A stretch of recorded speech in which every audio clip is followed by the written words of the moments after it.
बार भी देखा जाएगा कि पाम का वोट राम में गया है।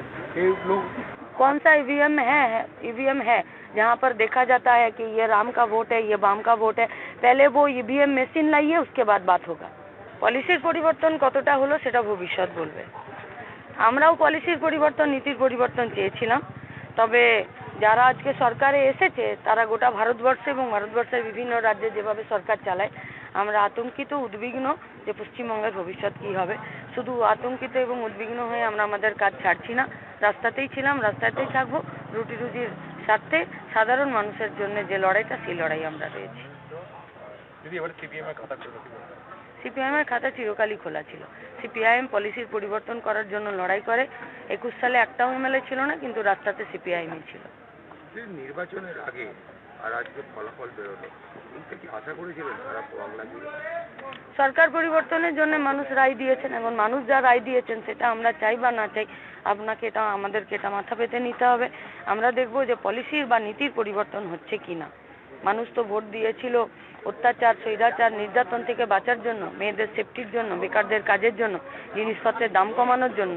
যে প্রশাসন চলছে সেই প্রশাসনের যে অপশাসন, সেই অপশাসন থেকে বের হওয়ার জন্য, আমাদের গোটা বাংলার সংস্কৃতি, রুচি, শিল্প, সাহিত্য, সংস্কৃতিকে বাঁচানোর জন্য মানুষ তাকিয়ে থাকবে সেদিকে, আমরাও তাকিয়ে থাকবো।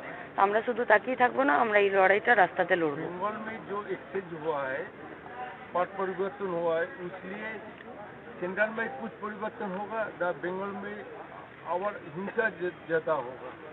अगर हिंसा होगा तो जो लोग अभी जिम्मेदारी में है, जवाब उन्हीं लोगों को देना पड़ेगा। अगर हिंसा होगा तो हिंसा रोकने के लिए कम्युनिस्ट पार्टी जो काम पहले भी किया था, आज भी करेगा, आने वाला दिन भी करेगा। बीजेपी इस तरह का जीत का आप कैसे देख रहे हैं? तो पहले ही बोले थे कि हम लोग पॉलिसी का परिवर्तन के लिए लड़ रहे थे।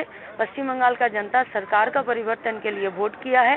पॉलिसी में हम लोग देखे हैं कि पूरा भारतवर्ष में और भारतवर्ष में जो भी राज्य में इन लोगों का सरकार है, उन लोगों का बेरोजगारी, महंगाई और लड़कियों का सेफ्टी और सरकारी जो गवर्नेंस है, वो गवर्नेंस को परिचालना के लिए उन लोगों का जो जिम्मेदारी है, वो जिम्मेदारी जनता के हित में नहीं है। और पश्चिम बंगाल में हम लोग ये देखेंगे, लेकिन सिर्फ देखेंगे नहीं, रास्ते पर भी रहेंगे। क्या लग रहा है कि ये जो नया गवर्नमेंट है वो क्या ये चेंजेस ला सकेगा? अभी तक तो सर्टिफिकेट इशू नहीं हुआ, थोड़ा सा देर रोकिए। और लड़ाई हम लोगों का रुकेगा नहीं, वो लड़ाई चलेगा।